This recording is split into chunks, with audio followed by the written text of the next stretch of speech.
All right, welcome to the Krueg Show, everybody. We're here at Levi's after the Niners smoked the Dallas Cowboys on Sunday Night Football. An incredible performance by the 49ers. They dominate from start to finish. Time to fire up the band. Here we go. There we go. All right. What a good night this is going to be. Danny joins the situation here. We got Baller with the mustache rolling. Kev with the light rolling as well, down at Cal Poly doing his thing. Damon Bruce, JD, John Dickinson, possibly Rye. There's Rye. Rye's in the house. Look at him. There he is. The great Rye Smith in the house. We are brought to you by Pig and a Pickle, best barbecue in all of Northern California. Check them out. Emeryville, Corte Madera. They're open 7 days a week, 11 a.m. till 8 p.m. We're also brought to you by Underdog Fantasy. The Krueg Show has partnered with Underdog Fantasy this football season. Underdog Fantasy gives fans a way to play alongside your favorite team all season long. Check out their weekly pick-em players, and you can pick between 2 to 5 players to select whether they'll go higher or lower on their game stats. You can win 20 times your money. So I made some picks today. You can enter the same as me, or you can make your own picks. Sign up using the link in the description and use that promo code Krueg, K-R-U-E-G, and they'll match you up to $100. We're also brought to you by New York Style Italian Sausage and, of course, MarinAutoglass.com. Guys, what a game, huh? 49ers put one on the Cowboys.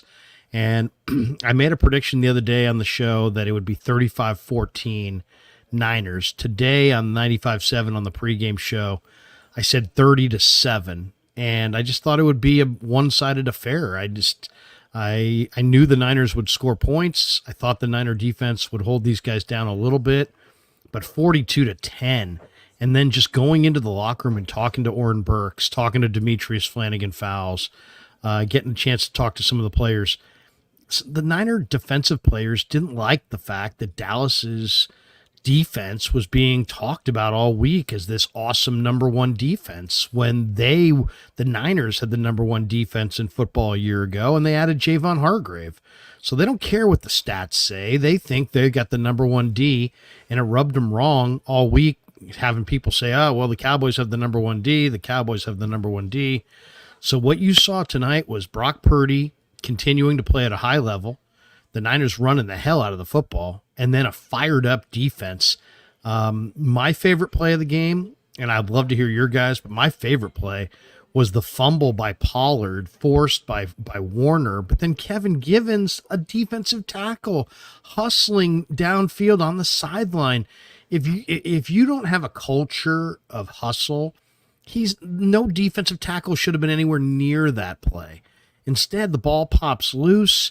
He's got like literally a nanosecond to react. He pops on the ball, gets the fumble. Now, of course, the Niners fumbled it back to them a couple plays later, so it wasn't like it was the pivotal play in the game, but I just thought it was a hustle play by Givens, and it was great to see. But let's go around the room. You guys saw this game. You watched it on the tube. I mean, 42-10, it was a rout. What did you guys think of it? Who wants to go first? We're watching greatness.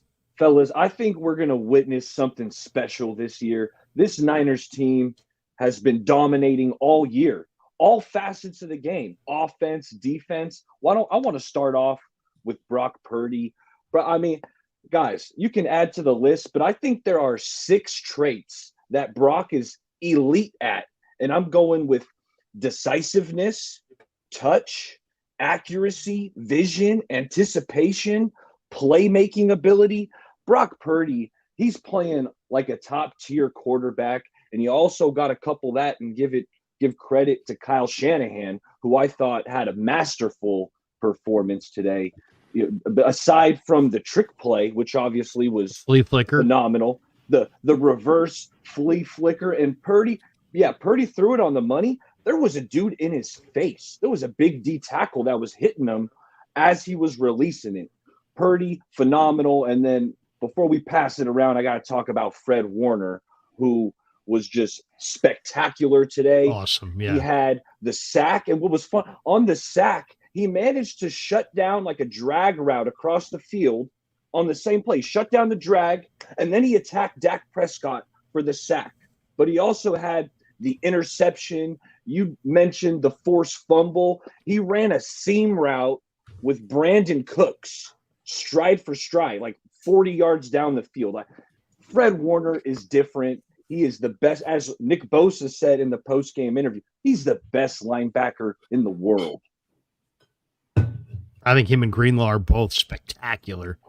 Well, totally spectacular. By the way, some of the media, I couldn't believe it. One of the questions in the room was, what do you call that play that trick play? It's like I was yelling flea flicker before that thing was even caught. I thought that was just everybody knew the flea flicker, right? I mean, did you guys ever go to recess as a kid? Hey, the flea flicker. Yeah, flea flicker. Yeah. Hey, I got two things to say. One, definitely second what Baller said, but one other thing I just wanted to say. Actually, I'll let Jimmy say it. Let me let Jimmy say it.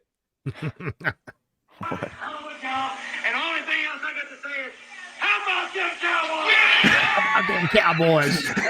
How about them Cowboys?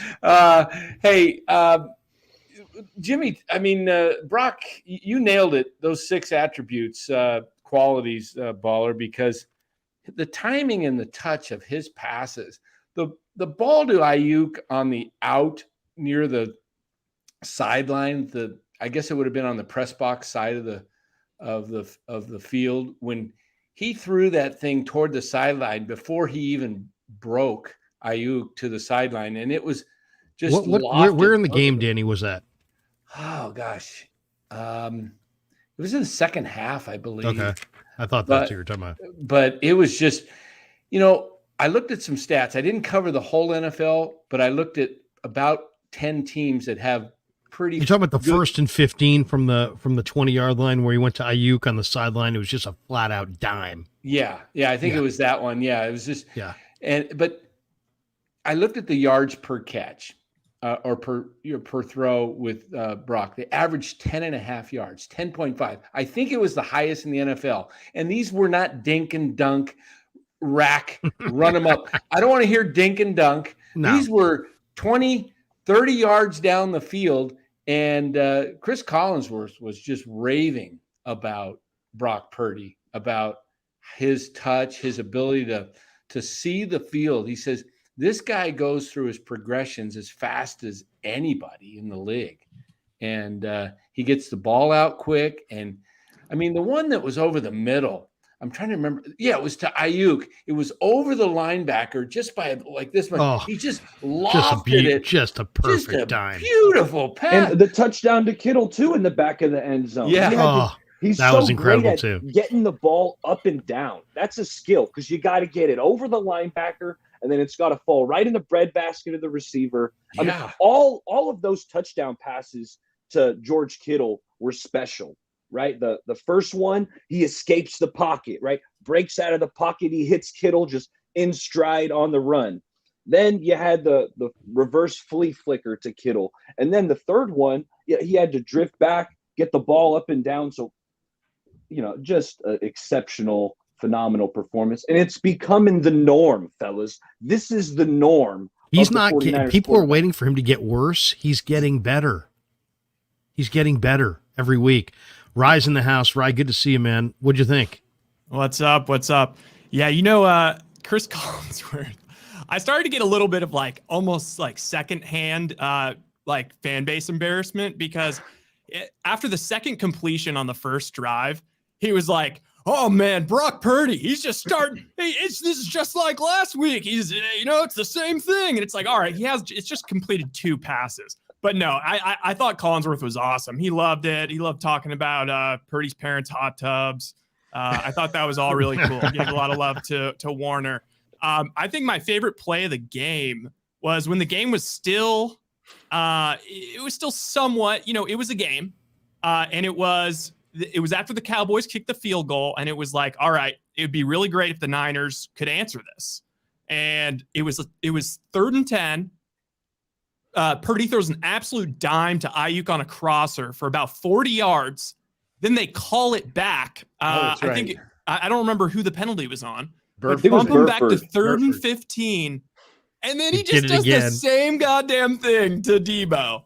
And I was like, oh no, dang it. Would have been 40 yards for Brock and the stats would have looked way better. And nope, right back to Debo. So I thought that was just badass. I also loved the fumble play too, Larry, but I actually loved it because I wasn't at the game. I was watching it like partially on Twitter, although I was watching the game, but I wanted to see the instant like Skip Bayless reactions and stuff. And I could already see the argument was being built that after the BS, Givens recover, that wasn't really a recover, that the floodgates just open. So I was kind of happy that they just gave them the ball back and were like, all right, ball doesn't lie. We're still going to beat your ass. Like, it doesn't matter. Doesn't matter. Do you know what I thought was one of my favorite plays of the game? The JP Mason 26-yard touchdown run. Oh my goodness. Rumbling. Dude, he's a big, fast running back who barely ever gets any time. Do you think Mitchell gets his job back when he comes back as a He can't stay healthy. It's a great question. I don't know. Because Mason is more explosive up the middle. I mean, he takes on guys and just drives them he gets 7-8 yards. He takes guys for 3 yards with him, and after they gang tackle him, and then he's got that burst. And Mitchell got it too, but he can't stay on the field. I know Mitchell got hurt in practice last Thursday, had a knee problem, and I mean, I don't, somebody was saying, oh, they had to trade Mitchell. I don't know. Trading running backs in the NFL is like trading starting pitching in like July or August. You know what I mean? It's like, you just kind of feel like you're going to need that guy eventually. This one on the goal line says Brock is so legit. I mean, that's really it. We can sit there, we can talk about this and that and traits and labels and plays, and the bottom line is the guy's freaking legit. It's just it's amazing to watch him. Kev, what'd you think of the game? I don't know if you can put a how did it stat. televise down there to Cal Poly? I know, watch it on Peacock. I don't know if you can put a stat on this, but it's absurd, the decision making of Brock Purdy. It's like, does he ever make a bad decision? I mean, Kyle called him flawless. He said he had one bad throw to Aiyuk that was behind him during the entire game. So we're talking about 2 back-to-back games of basically flawless performances from Brock Purdy. I mean, it's just crazy. It's crazy. I don't even know what to say about it at this point. I think he's an MVP candidate right now, and I think you're being disingenuous if you say that he's not. Like, honestly, statistically, like every other quarterback, there's no caveats for how well you play. But for him, you got to factor in the 2 rushing touchdowns too, because those are sneakily hidden in the passing touchdown stats. And the speed of this defense. Look how fast this defense was. And this defense has got Micah Parsons, DeMarcus Lawrence, Hankins got a couple bat downs. They got all kinds of talent up front, and they just carved them up. Just absolutely carved them up. And I'll tell you that I thought a lesser quarterback would have turned it over. With that much pressure and that much speed, this guy doesn't turn it over. I mean, the accuracy of Brock Purdy has to be discussed at this point. The ball comes out on time, and he throws. I mean, let's just say he makes 25 throws in a game. Like you look up at the end of the game, it's like half of them are flat out perfect. I mean, just literally like handoffs, down the field. I don't know what to make of it, and then. The 49ers up front. I mean, I'm watching this defense hold this Dallas team that has got a lot of weapons and a lot of speed on offense to 10. And I'm thinking, oh, yeah. And by the way, Randy Gregory shows up tomorrow. Yeah. Jesus. I mean, how about when like Drake went down and it was like, no. Oh, wait. Randy. Yeah. And Hello, Randy. Drake came back in, by the way. So that was good to see. Because did they say on TV what his injury was? Looked like a shoulder or something, like a stinger maybe. I thought maybe he looked like he got concussed. He seemed like he bumped into somebody else. He was holding his shoulder. Oh, he was holding the shoulder? It looked like he got hit. I think he got him and sandwiched. Bosa. Yeah, him and Bosa. They both stunted inside. Yeah. They both looped in and just collided. Yeah, it looked like he got him up here on the shoulder area. What are the national TV shows going to talk about tomorrow? About this team, about this game, about these two teams? Is it going to be like, because I kind of talked about this with O'Neal earlier today. I'm like, well, if the Niners lose, it's going to be like, see, Brock can't handle a top tier defense. Brock can't handle top tier speed. It's one thing that he's doing it, but he can't do it against the best teams. And then I thought, well, if they get the win, it will really kind of depend on how they win as far as what's said. But now watching him throw for 4 touchdowns and watching this clinic being put on, it's like, is it possible that people will be talking about Brock Purdy as an MVP candidate tomorrow morning nationally? I mean, was tonight the Brock Purdy national coming out party, do you think? I mean, I'll say this. Yeah. I sat next to Ed Werder and Peter King in the media room after. So, some of the big boys were in town for sure. And, because this is such a primo matchup, Sunday Night Football, the whole country watched this thing. We've seen we got Commanders Bears the other night. I mean, my goodness, everybody's watching this game. What do you think the takeaway is going to be tomorrow? I think it's going to be the Niners are the best team in football. But I think it's going to be more about the Niners team more so than Brock Purdy getting all the credit and conjuring all these accolades like potential. And I still think CMC, there's an MVP front runner on this team. I know he was relatively quiet today in terms of toting the ball, at least. McCaffrey, 19 carries, 51 yards. But just still had a touchdown, still caught a couple balls. So if we're talking MVP race for 49ers, I still think McCaffrey, at least nationally, would have that edge. I'll tell you what the national news is going to start heating up is going to be, can the Niners go 17-0 and be the first 20-0 team? It's so funny you said that, Danny, because Saul Goodman here drops that on the Super. Oh. He says, after tonight, it feels like the Niners could go 17-0. I think I mentioned that last week on the show. I think I said, hey, I don't expect it, but this is a team that could do it. I had Dieter Kurtenbach on the other night. He practically almost like guaranteed that the Niners will go undefeated. Well, that's pretty wild. Yeah, it is. I mean, it's like he goes, it's going to happen. It's going to happen. So, I mean, Roberto Davis says all we need is for Jerry Jones to do a press conference in clown makeup. Cow pies are SAWFT, soft. Yeah. I think the big thing is going to be mostly shitting on the Cowboys. Like that's going to be like the A segment, because especially the way things have lined up, I realized is like, especially like I was watching a little bit of First Takes coverage of like going into this week. And like, usually I love it. It's like, Stephen A is making fun of the Cowboys, but then there's someone there to punch back.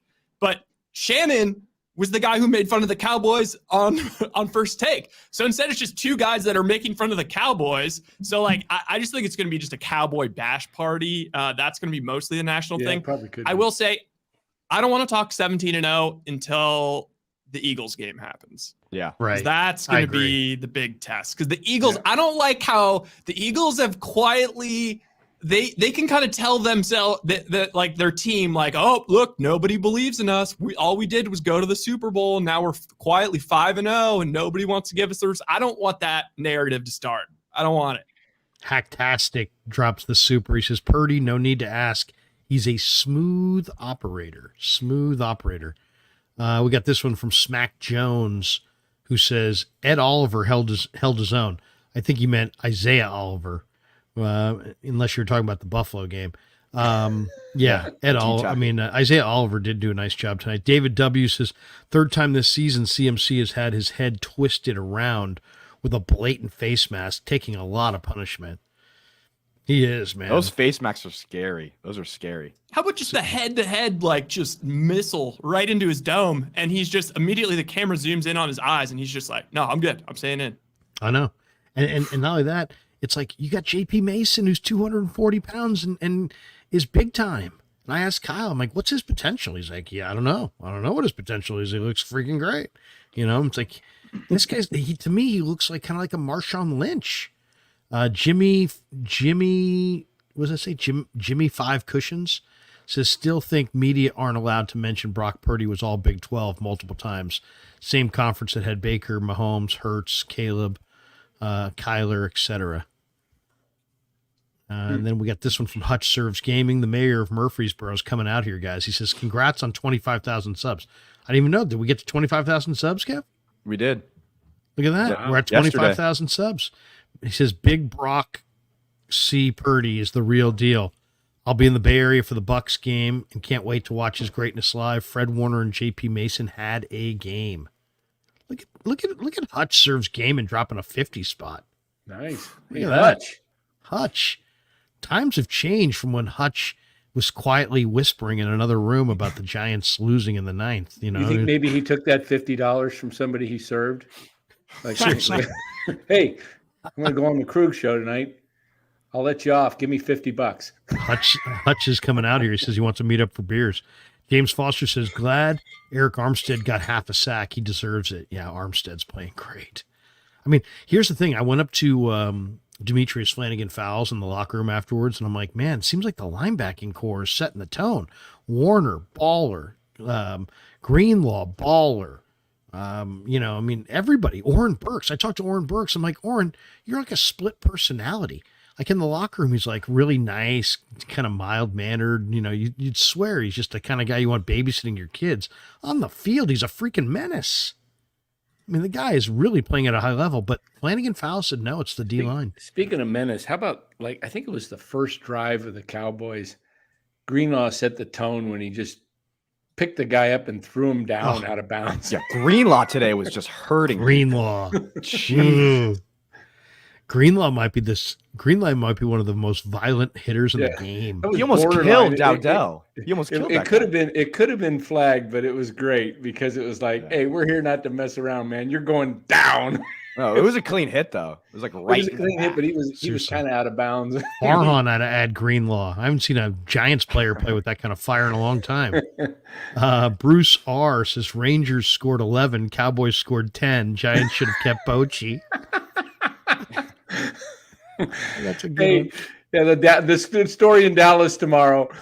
Rangers 11, Dallas 10, or the Cowboys 10. Yeah. Did you guys see the stat that was like the Cowboys only scored 41, or they allowed 41 points through the first 4 games, and the Niners scored 42 today? Isn't that crazy? Only allowed 7 points in the second half all year. 42 points, and those were all the Niners outscored offense. their last 4 opponents. That's well, here's the thing. Neither the Niners nor the Cowboys had really played anybody. I mean, Steelers in their place are pretty formidable, but still Steelers, and they don't look good. And Arizona, they're not bad, but they're not great. Rams are probably the best team that the Niners played. And then, the Cowboys played the Giants and the Jets, and the Niners played the Giants, and I don't know. I mean, it's like, you kind of wondered, like, how good are these teams exactly? On the goal line says this team is better than anyone could have imagined. Would you guys say this Niner team is better than the Niner team that went to the Super Bowl in 2019? Yes. Easily. Oh, yeah. Easily. And it's because of the quarterback position. I mean, going from Jimmy Garoppolo to Brock Purdy, it's a clear upgrade. Yeah, it's a big-time upgrade. Brock, his decision-making has been phenomenal. The problem with Jimmy was, he can't hit the deep ball, but it's also he has so many boneheaded plays, right? Brock, they're better. Yeah. They're better all the way around. They're better in the backfield with CMC. They're better at wide receiver. Debo is a rookie, and then Aiyuk is better than Emmanuel Sanders. What's the better D line? The D line that had Armstead, Bosa, D Ford, and who was the fourth guy? Armstead, Bosa, Did you say Buckner? Buckner. Or this line that has now Drake or Gregory. I think it's this Gregory, and then you got Bosa and you got Hargrave and Armstead. It's hard to say. I think the 4 in 19 with all of them playing healthy. But Bosa's a better player now. Okay, wait, I've got something kind of wild. Speaking of, because I know Baller at the beginning, you're like, I think like we're watching something like greatness, like some real greatness. Like, I really believe that like when you see those Debo interviews and stuff, like during Super Bowl week last year, like I believe the Niners team, like they didn't even feel like they lost the NFC Championship. So I feel like they kind of think this is like a continuation of the run they were on last year, like throw out the Eagles game. If you throw out the Eagles game, which I think is only fair, they've now won 17 games in a row as a team. and they've only not covered. These against the spread margins are crazy. They're covering by crazy amounts. And the only games they haven't covered in that point, if you throw out the Eagles game, which obviously they didn't cover, the only games they haven't covered were the Raiders. That Raiders game they won in Las Vegas last year, if you remember that, and Stidham went crazy. They didn't cover that game, and then they didn't cover the Rams game this year when McVay bizarrely kicked the field goal to cover the spread. It's like they're not just winning; they're exceeding expectations basically for a full NFL season. I'll tell you, this team though is, we're hyping it up, and the chat's hyping it up. The fans are going to say this is the greatest team and this and that, but these players are so focused. I mean, Larry, you're in the locker room. These guys aren't going to look ahead. This team is not going to look ahead. They know what it feels like. They know what it felt like to get it kind of robbed, taken away, where they didn't even get a chance to play against Philadelphia last year. So they're taking it week to week, and their goal, I can tell. They had the vets on last night or tonight. They had Brock and Kittle and Warner. They interviewed after the game, and they asked, a question about, how good can this team be or something like that. And Kittle just was like, Brock goes, well, we're just taking it one week at a time. The reporter goes, I should have known. I asked the humble guy, and he's going to be humble. And then Kittle says, we all would have said the same thing. We just taking it week at a time, And I really think, kind of like college football. If you just take it a week at a time, you're Alabama, and all of a sudden you're 13-0. And you're playing for the. They've been there, Danny. They've been to the Super Bowl, so they know. They know that you can't get too excited, and it's a long year, and you got to stay healthy.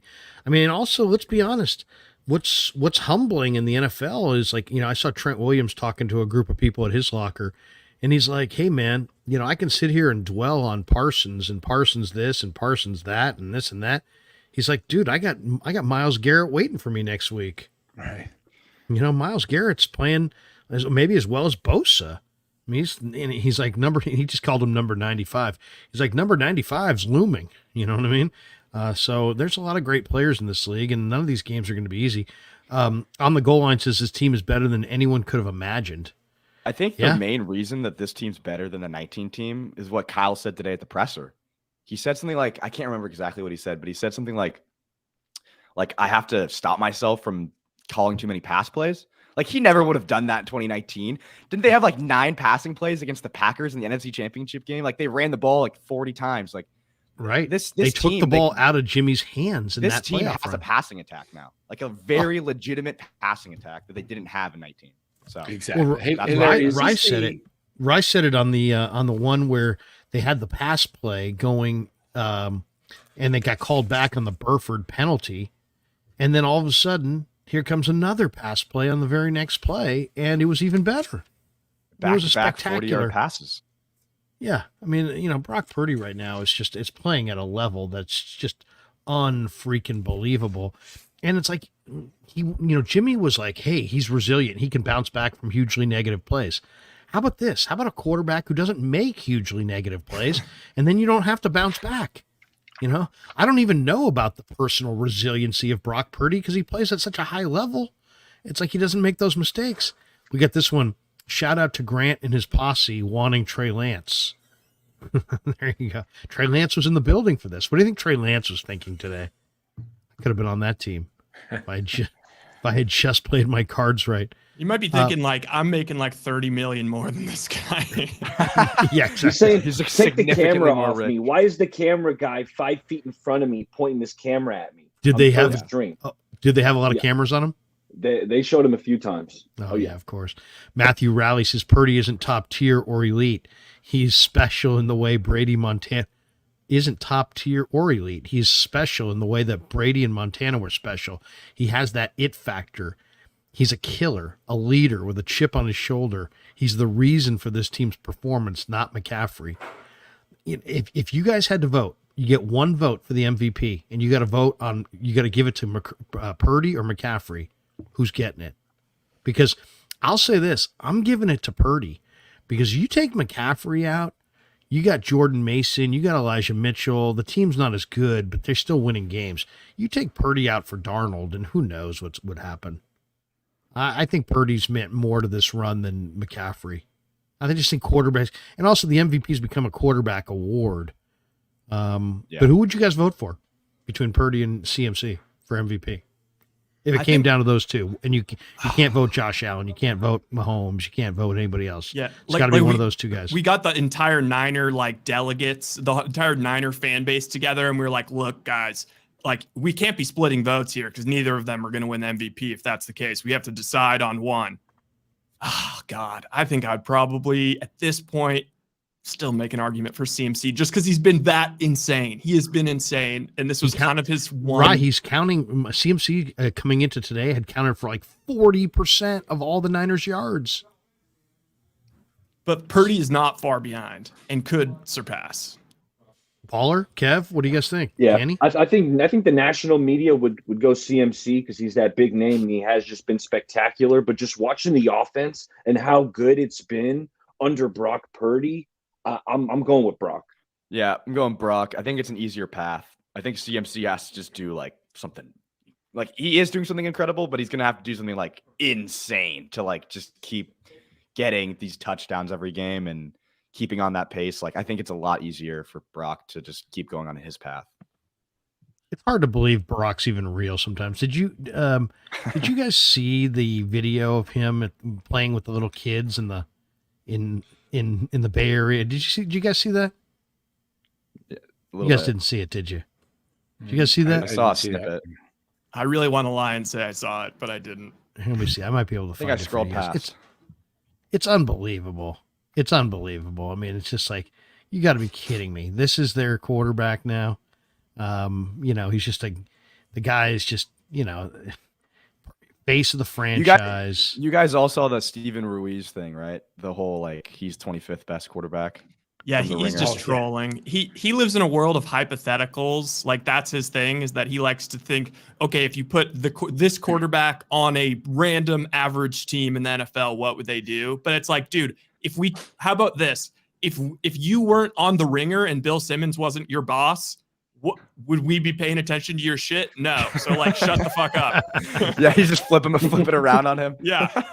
That's hilarious. You see his tweet after the game? It was he was trolling. He was look, they benched Brock Purdy or something like that.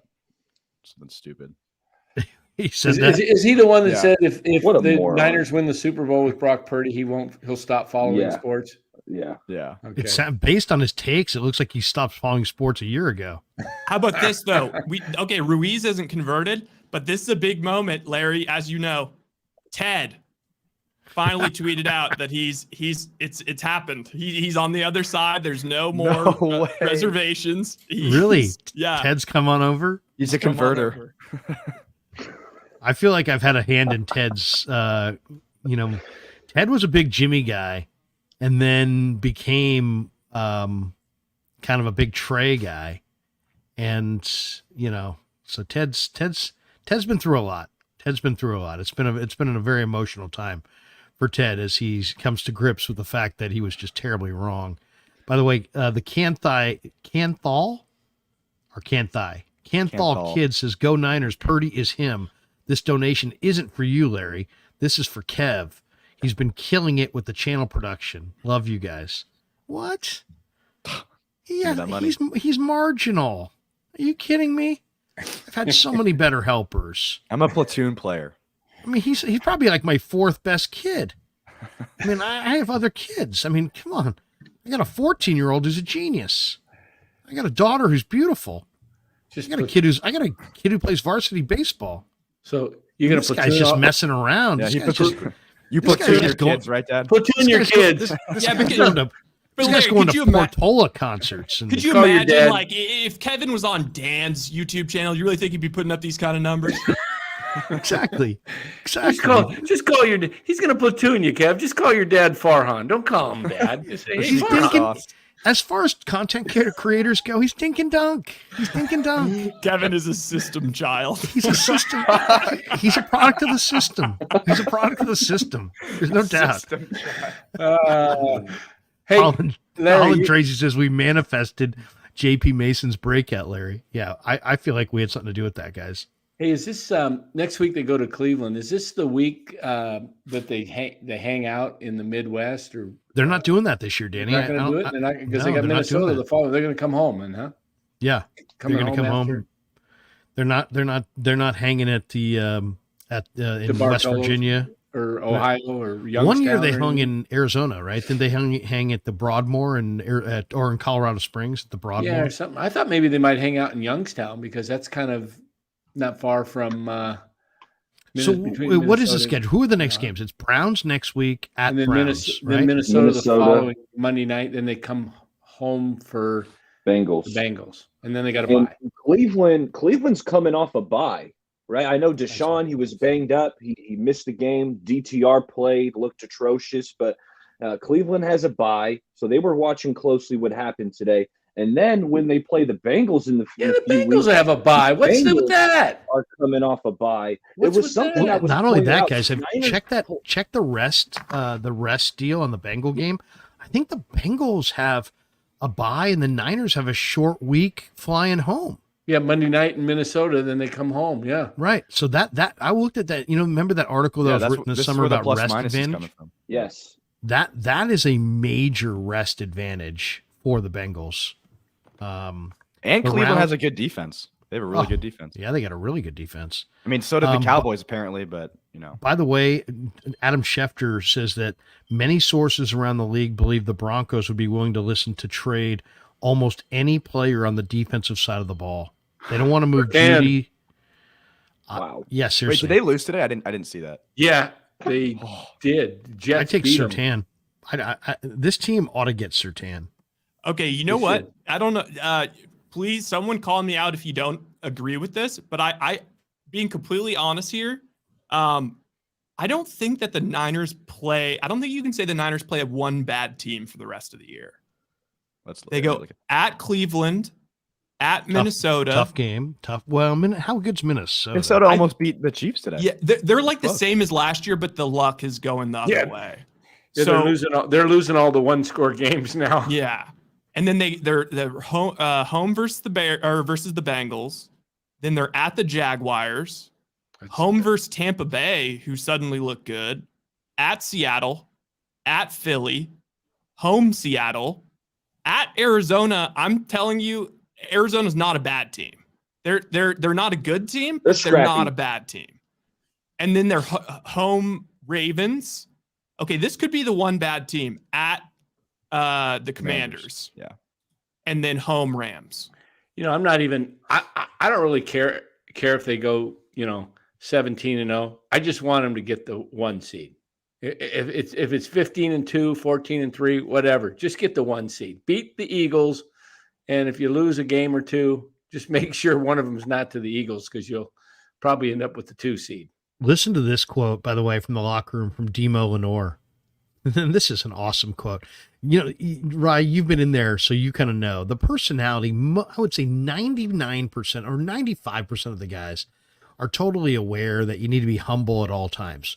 But there's like a few corners of the locker room where there'll just be a guy who's like just speaking truth. You know what I mean? And if you find him on the right day, you can get some great cuts. Listen to this one.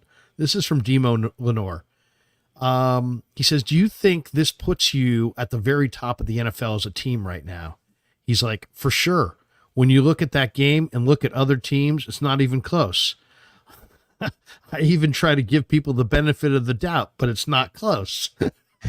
Oh no, Demo. That is awesome. I love the confidence, man. I love the confidence. Dude, corners are always the most confident. They always are. You have to be. Yeah. You better be. You have to be. Otherwise, because, you're out there with an incredible athlete and he knows what direction he's going. You don't. You're trying to mirror him up and down the field. You better have a lot of confidence. And that kid does. He's one of my favorite guys. He trained down at the Mamba Center this summer in LA, and he's just bigger and stronger. And Rye, you remember Demo. He's just such a, he was a great player last year, but now he's like, grown into like his man body. And I said to him at the beginning of this training camp, I go, man, you look like you've, put on some weight. And he's like, I've actually lost weight. And I'm like, oh my that, because he was kind of yoked up. And I'm like, dude, last year, you looked like you were bigger. He's like, no, I've actually lost weight, but I've gained muscle mass. So, he's in incredible shape. He's playing at a really high level, and not that they don't, not that he's not, but if they could, Mooney Ward always has groin problems. You can't fake corner. If somehow Denver falls out of the race completely and they just want to move Surtain's only got like a $5 million cap hit. Man, I'd give multiple picks. I wouldn't give my first because I think the Niners need to hold that and back to try to get an offensive tackle, but maybe a 2 and a 3 and a future pick. And I don't know, but I don't even care how he looked against Tyreek Hill. He's a blue chip talent guy. He has the size, he has the speed. He's legit. What happened to that one corner that tore his knee? He was he was playing great like 2 years ago. Jason Verrett. No, not Verrett. The Ambry Thomas or no Mosley? Womack? No. Yeah, Mosley moved on. Mosley moved on. Verrett? Yeah, Mosley. No, he's talking about E-Man. He's talking about E-Man. E-Man's in Detroit. Detroit. Okay. Did you see the pick by Weatherspoon today from the Rams? Yeah. No. That was sweet. He got like pretty torched like earlier, but you talking about Akello? Yeah. He had a nice pick and got his feet right in bounds, barely in the end zone, but he got beat over the top, and then next time they tried to throw the same thing, and he cut him off. I'll say this: Akello's got blue chip talent. He just hasn't been able to put it together. The Rounder says, "Can we give McKivitz some props? Coming from an old line coach, doing the same what McGlinchey would do, but for $15 million cheaper." Yeah, that was a really good move there to the whole O-line. Well, we got to give credit to the whole O-line. Yeah. Did Banks Micah went out Parsons, too. Did you see him making a ton of plays today? Because I sure didn't. I thought Parsons was neutralized. John Hankins, had a ball that hit him in the face and he batted a ball. That might have been their best defender on the day. Yeah. He had two PBUs, right? I think he had 2. Yeah. We got this one from WTM, who says those 2 touchdowns Purdy overthrew in the Rams game. Imagine those 2 passes are complete, and we finish that game with 44. Does the world believe us sooner, or do the world believe us sooner? I think tomorrow's going to be a big day for Purdy. 4 touchdowns against this Cowboys team. I think there'll be a lot of people recognizing that he was pretty damn good. Can I read a crazy stat? Yeah, go for it. I heard this one from Lombardi. Just tell me what you guys think about this one. The 49ers have scored 30 or more points in 9 straight regular season games. That's been done 5 times in NFL history. Twice by Brady, once by Peyton Manning, once by Kurt Warner, and once by Brock Purdy. Wow. Look at that list. Is it possible that we in this whole, is he good enough to beat out Trey? Is he good enough to beat out Jimmy? That we just haven't really, because of his draft position, had the conversation that is Brock Purdy a great quarterback? Is Mark Willard, who I love. He's playing like one. Willard did a poll question on Twitter about a month ago, and he's like, what is Brock Purdy exactly? And he gave four options. And the best option was a good NFL quarterback. And I said to him, I go, Mark, you left out an option. What about a very good or great NFL quarterback? He's like, well, yeah, he didn't want to be overly optimistic.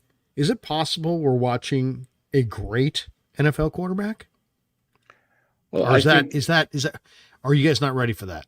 I think let's just put it this way. He's playing like one and he's getting better, it seems like, every week. So at what point did Tom Brady become great? Was it he won a Super Bowl? Yeah. Was it the first one when he was in his second year and he hadn't hardly played when he stepped in for Bledsoe? And then he comes back the following year and they're, what was that? 2000, I think it was. They were in the Super, and then they come back a year or 2 later and they start winning, rack up 2 or 3 more. He was early in his career, but, started pretty much saying he was great pretty quick. It's a very weird thing. I had Larry Centers on the pregame show last week the former Arizona fullback with Lo Neals. He's a buddy of Lo Neals, and Lo got him on the show. And I did a quick look of Larry Center's football card, and I saw, he finished with the Patriots, who, by the way, got absolutely shellacked at home today.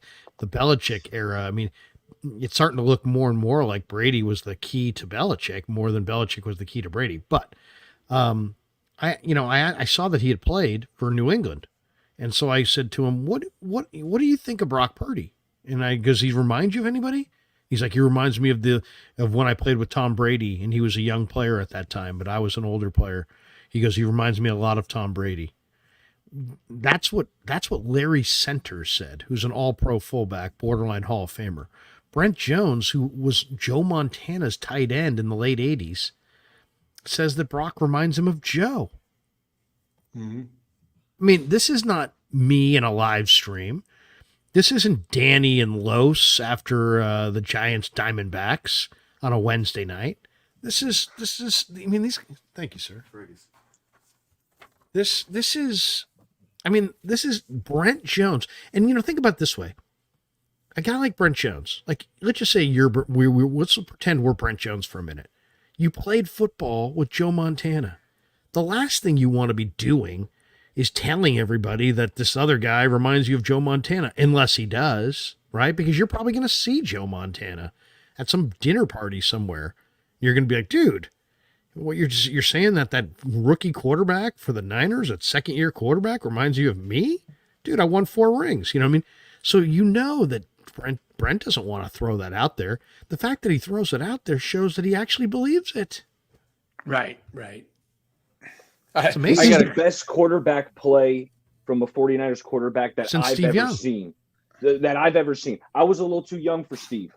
Yeah. I was 4 or 5 years old. Better than Alex, better than Garcia. Brock Purdy, I've never felt as confident and as comfortable with this quarterback than watching what Brock Purdy's doing right now. The decision-making, the decisiveness, the accuracy, the touch, it's spectacular. There's one comment that cracked me up. Said, I'm trying to find it in there about 10:13. The guy said, "We need to see this for another decade before we can evaluate him." Okay. Yeah. Exactly. He's got to win 5 Super Bowls before we can evaluate him. I won't be able to tell you he's good until it's his time for his Canton Hall of Fame speech. J Fella Hard 2800 says Niners the most physical team in the world.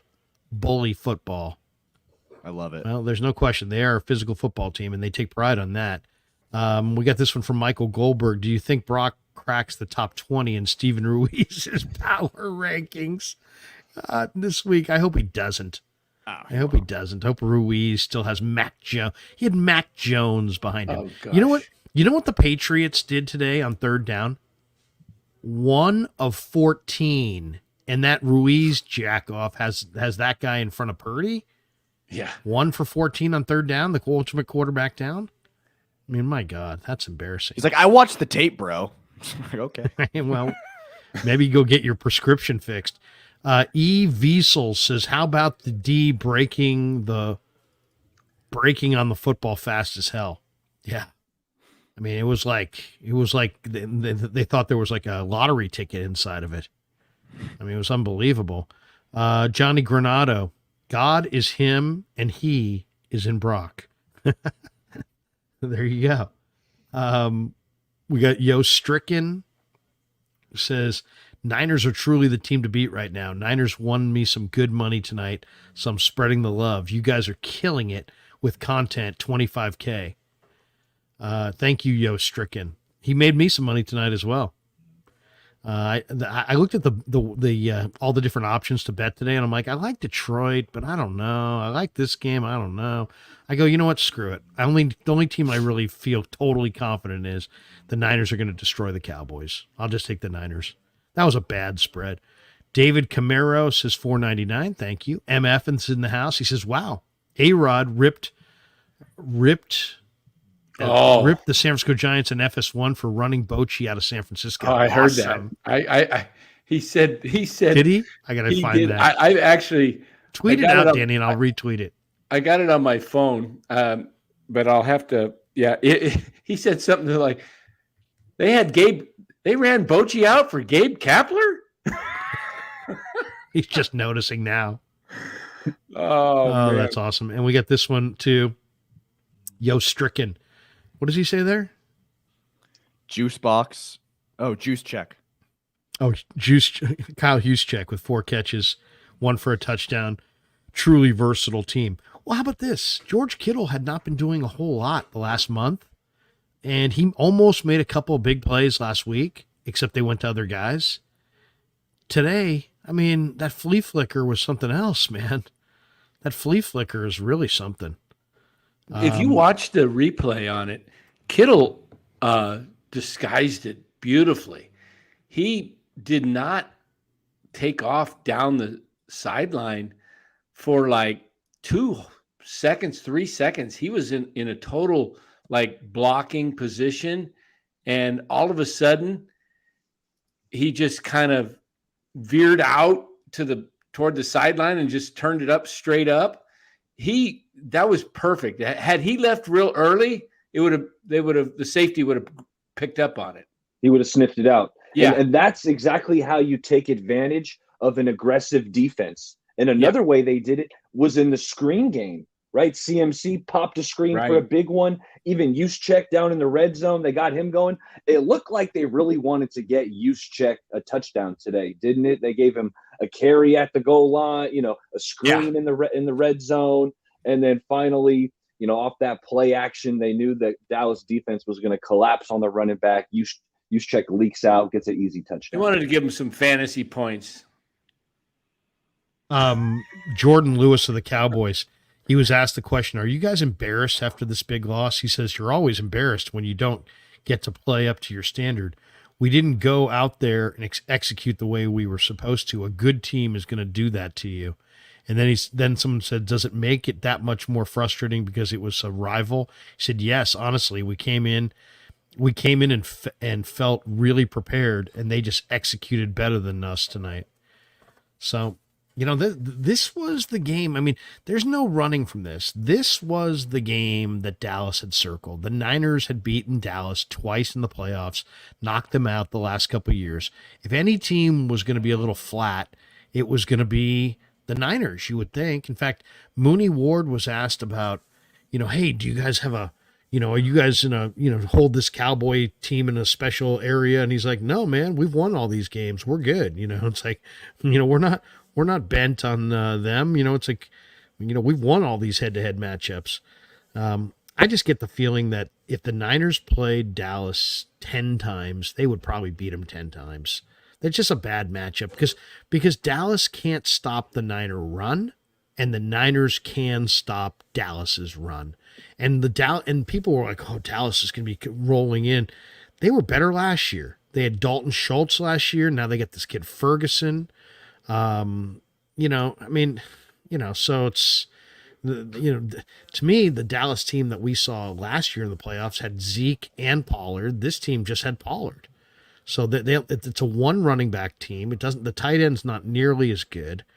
They're throwing shorter and getting the ball out quicker. So they're like, it's harder to sack Dak Prescott than ever before, but they're not as explosive down the field. So they don't threaten you the same way. So I don't know.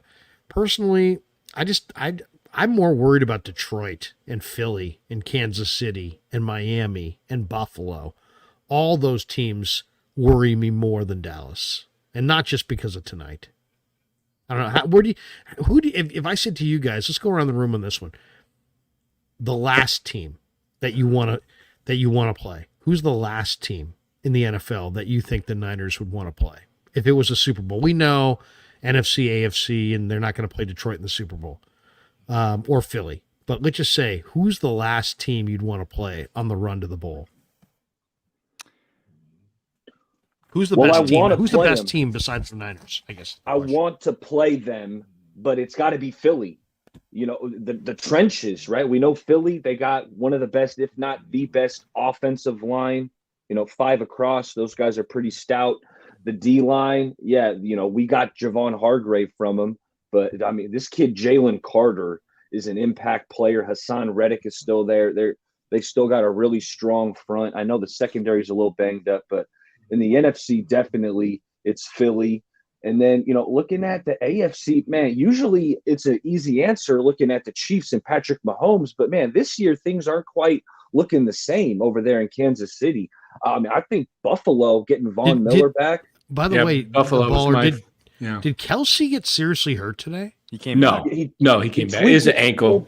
But he came back into the game, caught a touchdown pass. But, he might be a little sore. Might have a little ankle soreness for a couple weeks. But no, he's not. No, he's not like out for the year. No. I thought he tore his Achilles at first. I'm like, that's what somebody said to me. That in fact, Lo Neal was saying he thought maybe he tore his Achilles. It was a non-contact injury. That's why. He got stuck his foot got stuck in that turf. Same happened to later in the game to JJ. He got got stuck in the turf, and I think he did something to his hamstring. Right? He didn't come back. No, Jefferson didn't come back. Look at this one. We got OK Cub who says the guy in the top left corner has some BS Mahomes haircut. Get him out of here. What's up with that? I wish I had hair like that. Are you kidding me? Yeah, you know what? That's my kid, man.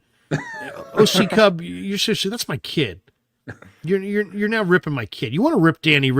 All right. There's go ahead. Go ahead. Look at that hair. Look at that. Rip that hair. Oh, I'm Farhan right here. This guy's got some BS Brian Hoyer type hair. Yeah, rip Baller's mustache. Don't be ripping Kev. That's a serious mustache. What movie's that in? That mustache? Who was that? Had that mustache?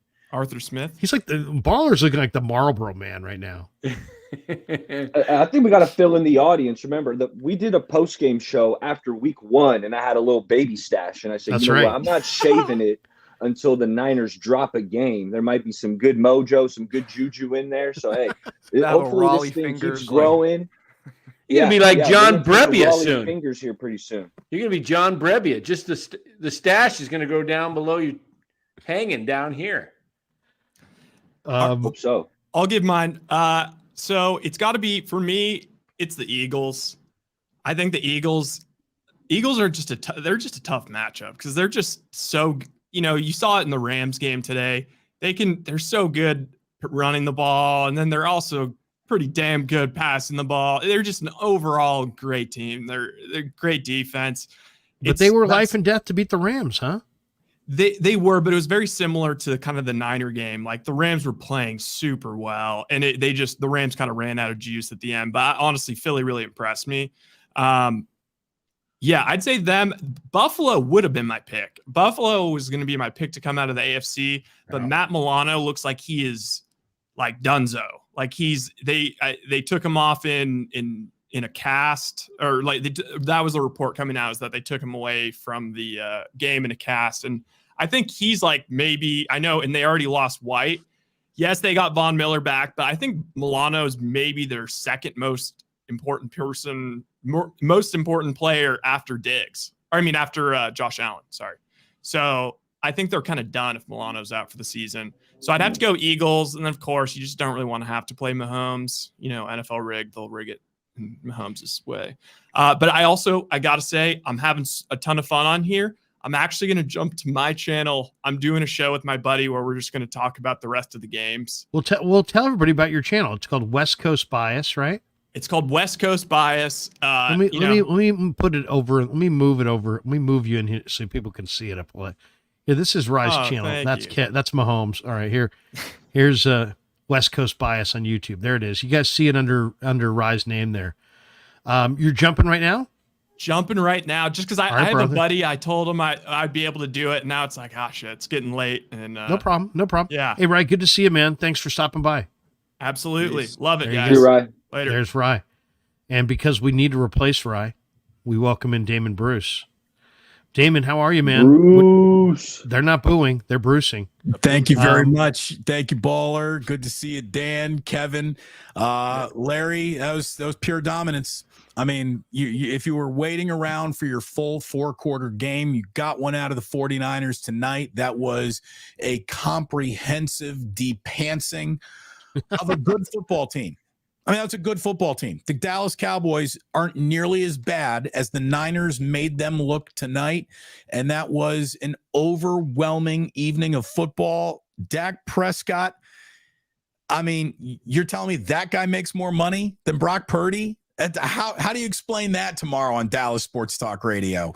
Dak looked terrible. He started bad. He got worse as the game goes along. Again, he's not as bad as he looks against the Niners, but he was bad. And Brock Purdy, in his last 2 games, is 37 of 45 for 535 yards, 5 touchdowns, and 0 interceptions. Like, this guy. Dink and dunk. Oh, dude, it's much easier to underestimate him than to slow him down. And it is just, it's been a joy to watch. I mean, I sit around watching so much bad football. When really good football comes across your TV, you better recognize it. You better appreciate it. And Niners fans have to be over the moon with this 5-0 start. One of the greatest 5-0 starts in the history of one of the most iconic franchises in the history of the sport of football. These are good days for Niners fans, no doubt. Oh my God. Are you kidding me? We got this one. This is Titus Moeller says, at the Krueg show, Larry, did you see my earlier super chat? I think I did read it. I just wanted to be on record with that one. Yeah, we read the Titus Moeller super chat earlier before. Excellent. Thank you very much, Titus, for jumping in on that. And also we got this one from M.M. Guilfoyle. He says, Krug, you've been right about Brock since the jump. You are the best. If you had said I was the worst, odds are I wouldn't have read that. But because you said I was the best, I said, you know what? That's a really bright texter right there. Brian, 95.7 Brian says, is it me or is Brandon Aiyuk going to be a massive contract from the Niners this offseason? My gosh, he's developing a nice chemistry with Brock. It's exciting to watch. Yeah, I mean, first of all, Brock to Aiyuk might be the most unstoppable thing in the game right now. I mean, Brock puts it, I mean, think about it. It kind of reminds me of Brady and Moss in that Brady had awesome accuracy and Moss had a huge radius. We're seeing the exact same thing right now. Purdy's got great accuracy. He can put it on his hands, and Aiyuk can catch anything that's in the vicinity. So that's a dangerous, when you get a quarterback that's that accurate and a receiver with that big of a catch radius, my God. And what I think elevates that combo is the fact that teams, they're honed in on stopping Christian McCaffrey, right? When you're putting 8 guys in the box, it opens things up downfield. And Brandon Aiyuk, man, I don't think anyone in the league can cover this guy one-on-one right now. Oh, I know. Guy's amazing. Guy's absolutely amazing.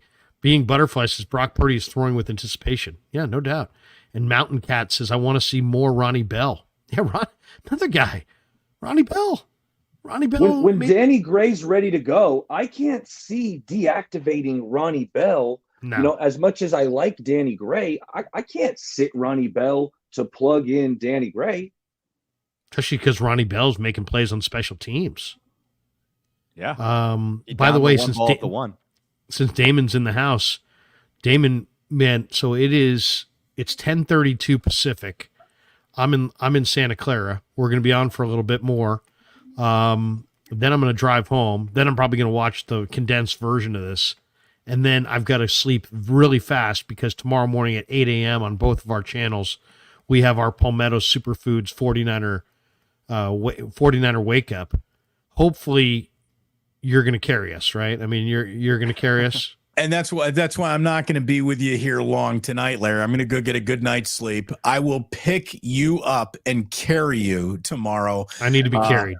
No, I mean, seriously, treat me like this game's Ross Dwelly. I'm Ross Dwelly on this offense. You better eat your just carry tomorrow, me. Dad.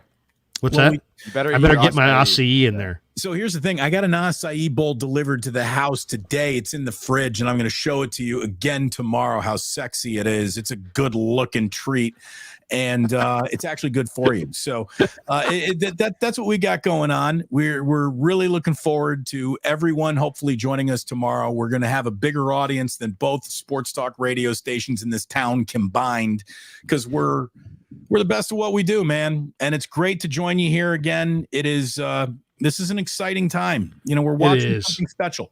We're watching something special. I don't know where it goes. You can project, you can hope, you can dream. There's still 12 football games remaining. That is a lot. The amount of things that can go wrong in 12 football games is enough to hold your breath about. So let's not Let's not spend time wondering about where it goes. Look at what it is right now and appreciate how rare it is to look this good at the beginning of a year and this consistently dangerous. Look around football. Look around all these games. Consistency is hard to find. Consistency is hard to find from the Chiefs. Consistency has been hard to find from the Eagles, who, by the way, looked like world beaters today. They were the Eagles and 49ers are the two best teams in football, not just the NFC. They're the two best teams in football right now. But we're not going to spend tomorrow morning worrying about something that's going to happen in week 13. We're going to appreciate what we have here, Larry. And again, there we go. We're not going to bash other content creators, right? We're just going to do our thing. Well, I know you won't. I know you won't. I won't. I will not. But I'm not here sucking up to anyone who doesn't know shit about football. Oh, here we go. Oh, here we go. Off their content and their followers. What, are you kidding me? Wait a second. We make this right. If we're gonna do this, let's do this. Damn it, let's do this the right way. No, I'm done. I'm not doing it. I'm not doing it. Look, I don't have to do it. I don't have to prove everyone an asshole. Football's doing that for me. The NFL is telling tales. Damon doesn't need to be the jerk. The NFL's making people look like they don't know what the hell it is they're talking about. So there you go. I don't need to make anybody look bad. Reality's doing that. Quackers don't know shit about football. They never did. The whole family's bad at doing their jobs. Damon, you love this, man. I got in a crowded elevator here at Levi's. Crowded elevator. And we're literally like, if I would have had major problems if the elevator had stopped, because I would have been so claustrophobic. We're literally nose to nose. And a guy looks across the elevator and he goes, "Krueg." I'm like, "Hey, what's up, brother?" And then he looks down at his phone. He starts diddling. And then he holds up your YouTube channel and starts playing the Kapler rant that you have in the elevator. In the elevator. There's people like on the 7th floor, like, "Wait a second, I want to hear the end of this." Get out! It was compelling stuff. No, look, man, I'm tired about talking about everything on the edge. I want to talk about football, and I want to leave you with this, because I think the overwhelming thing that came over me tonight, like my biggest observation of the year to date, is this. Like, we all know where Brock Purdy started. We don't have to rehash that. We all know the origin story. I want to pick it right up with his off-season recovering from elbow surgery, which everyone assumed was going to throw him off the course of getting much better. And it felt like a really a hopeful and reasonable position on Purdy was going to be, well, hopefully he can pick up kind of where he left off. Like, right. If he's able to pick up kind of where he left off, that would be a really nice start for the 49ers. No one could have assumed, Larry, that he would take a significant, not step forward, but a leap forward. Brock Purdy was really good last year. This year, he might be the best quarterback in the NFL. I mean, like, look, what about all the people who said they couldn't get any better? Yeah, they don't know what they're talking about. And that one was the one that really killed me. Probably the same people who are worried about training camp interceptions. Okay. Right. Do you know how bad they looked against the Raiders in Vegas? It's like, come on. Yeah, I was there. I was there, and I wasn't worried about it.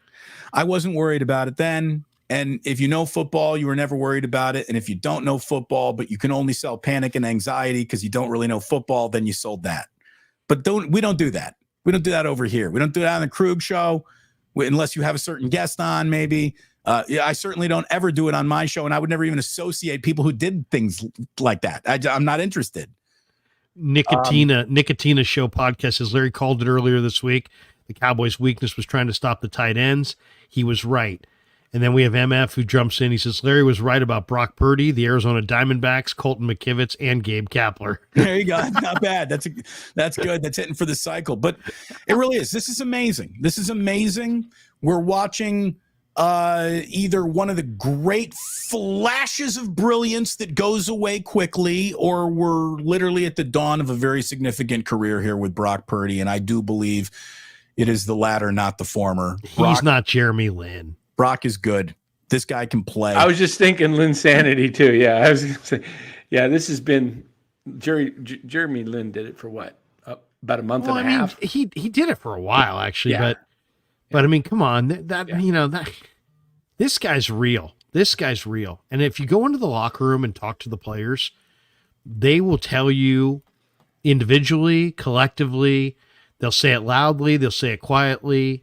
They'll say it subtly. They'll say it, dramatically, that they believe in this guy and that this guy's real.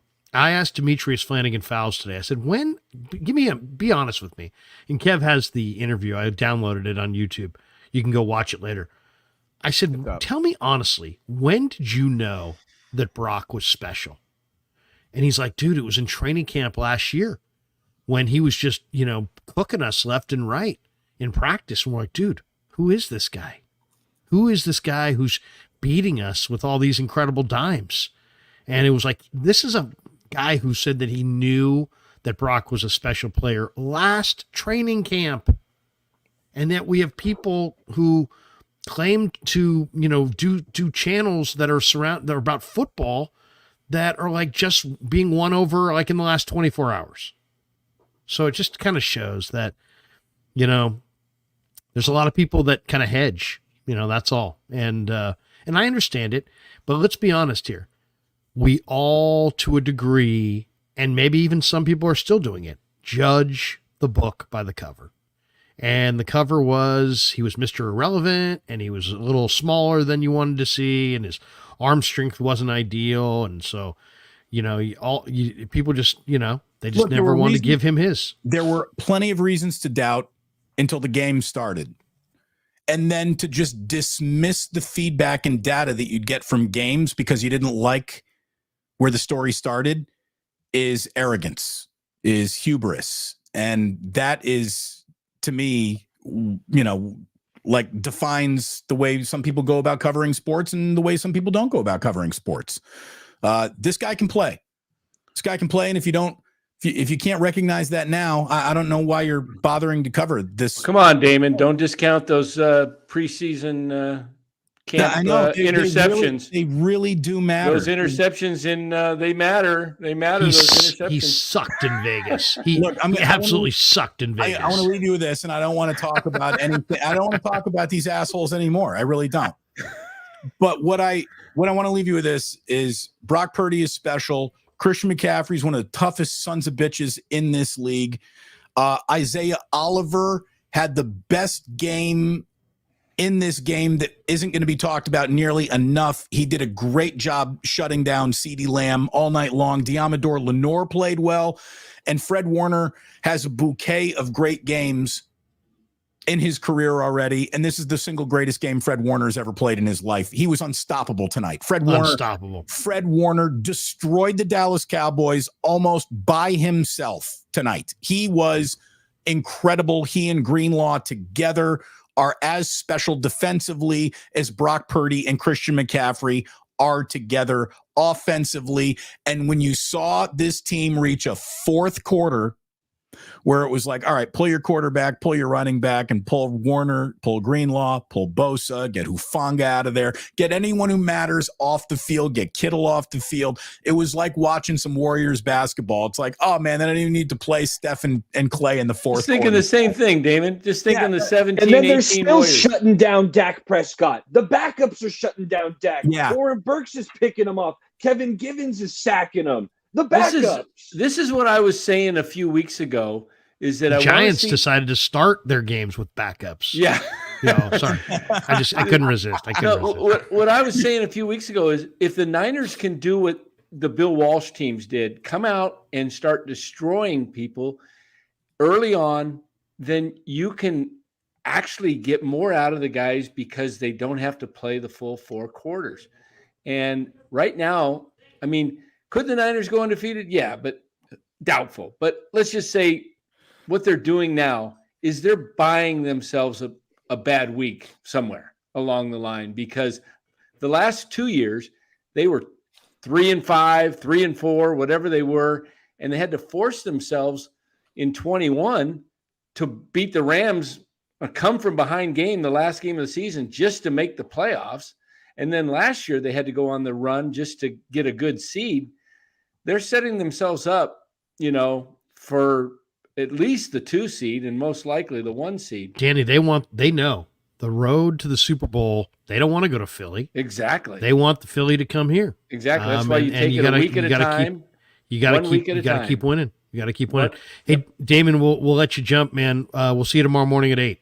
It's great to see all you guys. You're fantastic at what you do. Thank you very much for having me, and I'm looking forward to tomorrow morning's show. Larry, please go ahead and subscribe to Damon Bruce Plus if you are watching and not. The simulcast heard around the world. It begins at 8 a.m. tomorrow, so grab your acai bowls and get ready to celebrate a very special football game and a football team that looks pretty special in its own right. Again, the Dallas Cowboys had given up 41 points in their first 4 games. They gave up 42 points tonight.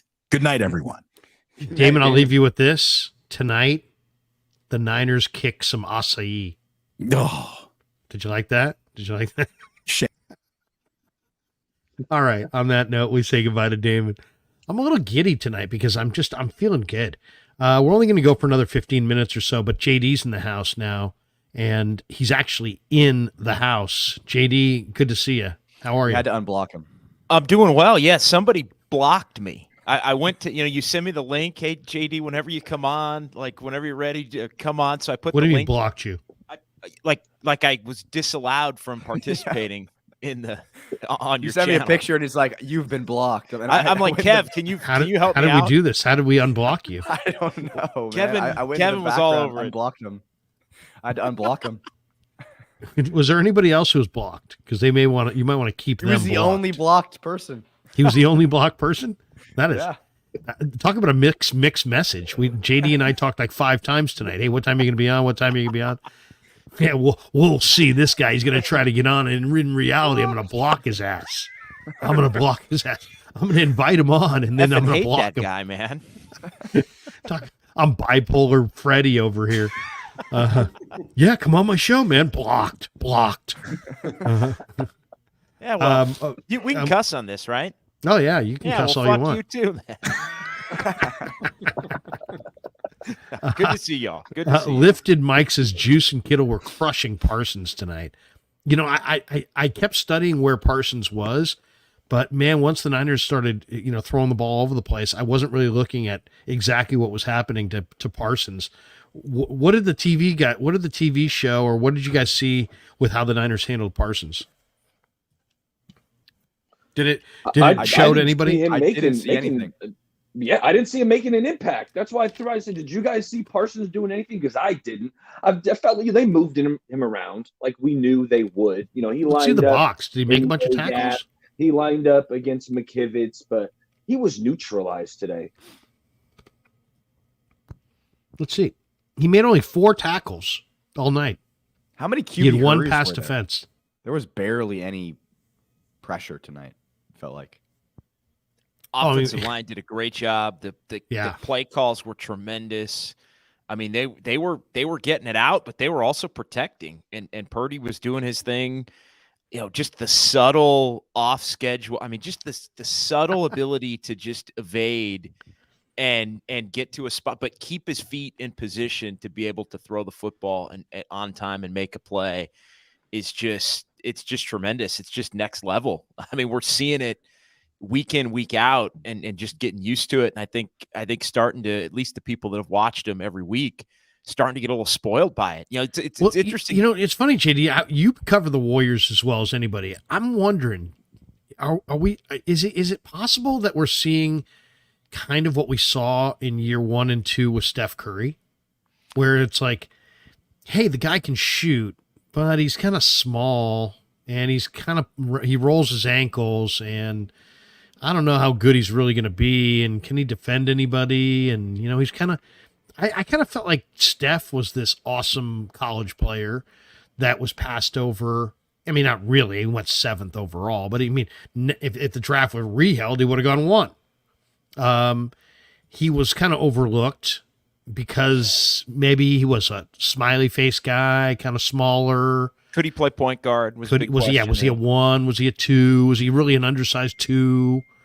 What do you think, JD? I mean, when you see Purdy, because Purdy is, quarterback is the most valuable position in football, and this guy's playing it at a ridiculously high level, and it's not like he was like kind of not very good at the beginning. He stepped off the bench against the Dolphins down on the scoreboard and lit them ablaze.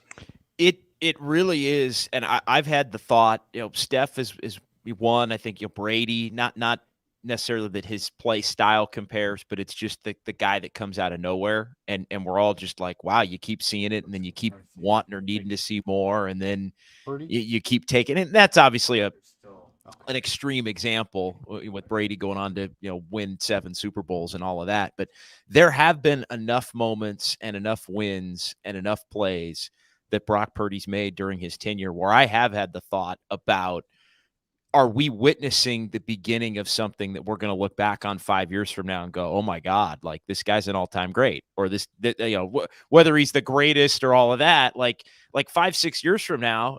I think about that because I jumped on the Warriors beat in 2011. Literally the first press conference that I attended, I think, was Mark Jackson's hiring. So it was, they just brought in Jerry West. And I just remember they stunk. They were an abysmal franchise. And then 5 years later, they had won a championship and were winning 73 games. And Kevin Durant wanted to come and be a part of it after they just knocked his team out. It's mind boggling to think over really just a short period of time in life, 5 years, that the Warriors went from what they were to what they had become. I think there is somewhat of a comp for, we don't always understand that we're witnessing all-time greatness in the moment. And I've paused with Purdy to just wonder, are we going to be talking about that? Are we going to be talking about him a certain way? Like 4 years from now, is he going to have 2 Super Bowls? Or is he, what is the sky? What is the limit going to be for him?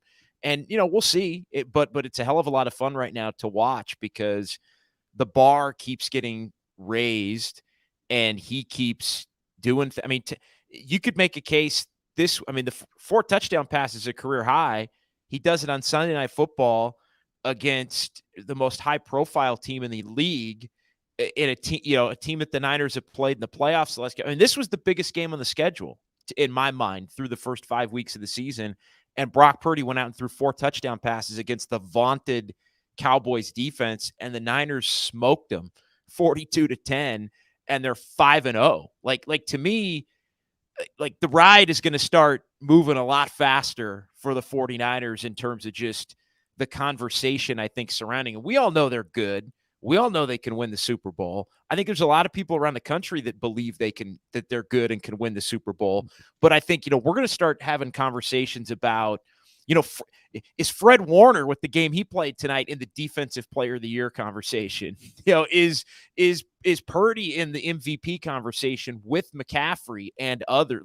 I think we're starting to level up. When is this team going to lose a game? Larry, you asked me that. I think first 2-3 weeks I was on. I'm I don't know. Maybe Dallas. Maybe maybe Cincinnati. Whatever. When are they going to lose a game? Yeah, I think we're about to. The bar has already been raised, and I think it's only going to continue to rise for Purdy and for everything about this 49ers team right now. Let me read you a couple quotes here. First, I got to show you this. I'm going to share the screen here. You guys are going to see this. Finally found it. This is the 49ers quarterback. Okay, here we go. He's visiting a bunch of kids, some youth center. Look at this guy. Is this guy for real? Look at this. What are you making? What'd you make? Oh, you did? You gave it to one of my teammates?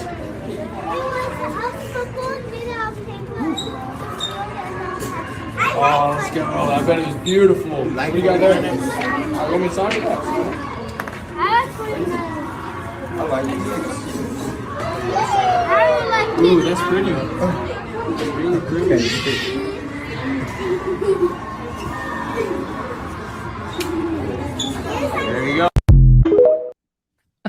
What is this guy for real? I mean, this guy is unbelievable. I mean, truly unbelievable. Okay, here is this is what Nick Bosa said after the game. Okay, listen to this one. The question was, you said Brock Purdy's one of the best in the game. Can you still believe that he actually ended up being the last pick in the draft? He says, it blows my mind, but I'm extremely happy. I'm extremely happy that he's here. Yeah, you think? And then this is what Mike McCarthy said after the game. He was talking about the 49er offense. He says, I thought they played at a high level. It starts with the run and things that come off of that. I think they do an excellent job with the motions and the double shifts and motions. I thought Brock Purdy played extremely well. I thought he made some big-time throws tonight. This is McCarthy, guy who, worked with Aaron Rodgers. And, I mean, it's just – so, I mean, I think everybody at this point is kind of like, wow, it's hard to believe. And now it's just a matter of where does it go from here? Let me hit a couple of these supers. We got this one from Joshua Shaw. He says, member for 13 months. Imagine if the Cowboys didn't have Trey Lance to give them Kyle's playbook intel. The Niners would have won by 50. Go Niners. Wow. That was the biggest overblown story of the week, of course. We get this one from WTM. We punt twice, fumble, and still had 21 points in the first half. Yeah. I mean, what can you say? I mean, the 49ers are playing at a really high level right now. Green Glass Full says Purdy, highest ceiling in the NFL. It's IQ, not AI. Duh. Titus Moeller drops this one. He says, when did you know about Purdy, Larry? I knew about him once. I saw him in minicamp last year because a buddy of mine scouts, and I called him after the draft and said, man, I can't believe the Niners drafted Purdy. He's kind of a weak arm college guy. I thought that was kind of a waste of a pick. And he's like, oh, dude, I love you, and you know how much I think of your evaluation skills, but dude, you got this one wrong, man. He goes, this guy's real. I've met him. I've gone to Iowa State. I've been in Ames. I've looked at his film. I'm going to send you a highlight film of him, and you can judge for yourself. So the guy sent me about a 12-minute highlight film, and I started watching it, and I'm like, oh my God, this guy's right. Then I started looking at the numbers. Then I'm like, okay, well, I was pretty much sold, but I'm like, you know what? I still got to see it for myself. So I waited till minicamp. He came out in minicamp. He threw nothing but strikes. He mastered every drill. He looked like the best quarterback on the field. So at that point, I'm like, you know what? I started talking about it on the radio. Hey, you know what? This guy's looking really, really good. And I still didn't want to judge it based on minicamp. So I'm like, I'll wait till training camp. If he looks good in training camp, then I'll be all in. Sure enough, he looked awesome in training camp. Then we get to that first preseason game, and he started working the play clock down to like 1 second, trying to win the game in the fourth quarter. I think it was against Minnesota. I forget the exact one. Anyway, the next day I saw Tim Ryan out at practice, and Tim's like, Krug, did you see Purdy? And I go, are you talking about the play clock? He's like, I knew you would know. He's like, yeah, that was amazing, man. He's working the play clock down. And I said, yeah, man, that's amazing. That's like QB 5.0. And he's like in a preseason game, his first preseason game ever. He's a rookie. I mean, the presence of mind to work the play clock down. I mean, just such an advanced trait that you just don't see. And then, at that point I was totally convinced. And I just kept saying it. That man, this guy's, and people were scoffing. I can remember going on 95.7 with Bonte and Shasky. We were doing a face-off, and I'm like, Purdy's for real. And they just both scoffed at me, like, yeah, Purdy, okay, all right. And here we are. A year later, Jimmy's gone, Lance is gone. This guy's playing at a crazy high level. We're all sitting here. We kind of know a lot about what we're talking about. Nobody here thinks that this is not going to continue. And neither do any of the players, and neither do Kyle and the coaches. They all believe it's going to continue. So, Larry, I don't know what to say about it at this point. Larry, it's one of the most amazing, sports stories that we've covered, right? Yeah, I got it's an odd question in a way, but sports happen. No, you cannot borrow money, Dan. And no, Kev is not going to help you build your channel. Okay, that's it. You can't borrow Kev. Sports is funny way how things happen, but where do you think the Niners, how long do you think it would have happen for the change to be made if, let's say, Trey never gets hurt in week 2 and the Niners just kind of scuffle along, and then they go to Jimmy because maybe Trey doesn't get the job done after 6-8 weeks. They go to Jimmy. Jimmy finishes the season out, and he doesn't get hurt. What do you think would have happened? Do you think they would have eventually said, hey, we're going to go with Brock in this year? Or do you think they would have maybe looked for somebody in the off season? I mean, it's amazing how it worked out, but I mean, that's how sports works. But just think, if those two guys didn't go down, we may never had anything with Purdy. I think Shanahan is a really, really smart guy. And believe it or not, him and his coaches saw what Purdy was in practice. And I know they don't get credit for it necessarily because situational and, it took a while. But I mean, think about it this way. If you knew you were going to cost your boss $3 million, you would probably try to avoid costing your boss $3 million. Well, he knew that he was going to cost his boss $3 million because the Niners advocated to pay Nate Sudfeld $3 million. And they basically cut him loose for Brock Purdy. So obviously they had the conviction there. I mean, they didn't want to tell Jed, hey, Jed, that $3 million that we gave Sudfeld, it's gone. We're cutting him. Jed would be like, normally would be like probably pretty pissed, but I mean, I'm sure they probably said, hey, Jed, we get some good news and we get some bad news. The bad news is you wasted $3 million. The good news is we got this other guy who looks freaking great. So I just think Kyle had conviction in Brock a lot earlier. But it's a great question, Danny, because what if Garoppolo doesn't get hurt? He probably doesn't play at all last year. And then who knows, how the whole thing would have happened with Trey. I don't know. I'll jump in. I think Trey would have been in that scenario that you laid out, Dan. I think Trey probably would have been the starter going into this season, coming back healthy. I think Purdy would have been the backup. I'm with you, Larry. They knew what they had, and I think much like last year, I thought we were headed down a path where Trey was going to be benched for Garoppolo just based on being ineffective at some point if this team wasn't winning. I think it probably would have been a similar scenario this year with Trey being the starting quarterback at the beginning, getting his shot. It wouldn't have necessarily been an open competition between the two because in your scenario, we wouldn't have seen Purdy play yet. So I don't think there would have been a basis for, say, an open competition between the two. But I think he would have been a capable backup in Shanahan's eyes and somebody that I think probably would have gone to eventually if Trey Lance hadn't played at the level that Kyle Shanahan, wanted him to be at. And Larry, it's funny. I remember our conversation on the practice field at training camp last year, so 2022. And I remember making the comment. We were both watching Purdy. We were watching, them go through drills. And I said, you kind of remind this guy's got a little moxie to him. And I said, he reminds you of, and I'm gonna. Here's where there's no more praise for me. It kind of reminds me a little bit of Matt McGloin. Like he's confident. He's confident. He's he looks like he thinks he's pretty good, which I think for being the last pick of the draft is something. And I remember you saying, I think he's better than Matt McGloin. And that was the first time you kind of laid out some of the things that you just relayed. And when you did that, I thought, you know what, I'm going to have to look at this guy. I wasn't sold by any means until I actually saw him play in some games.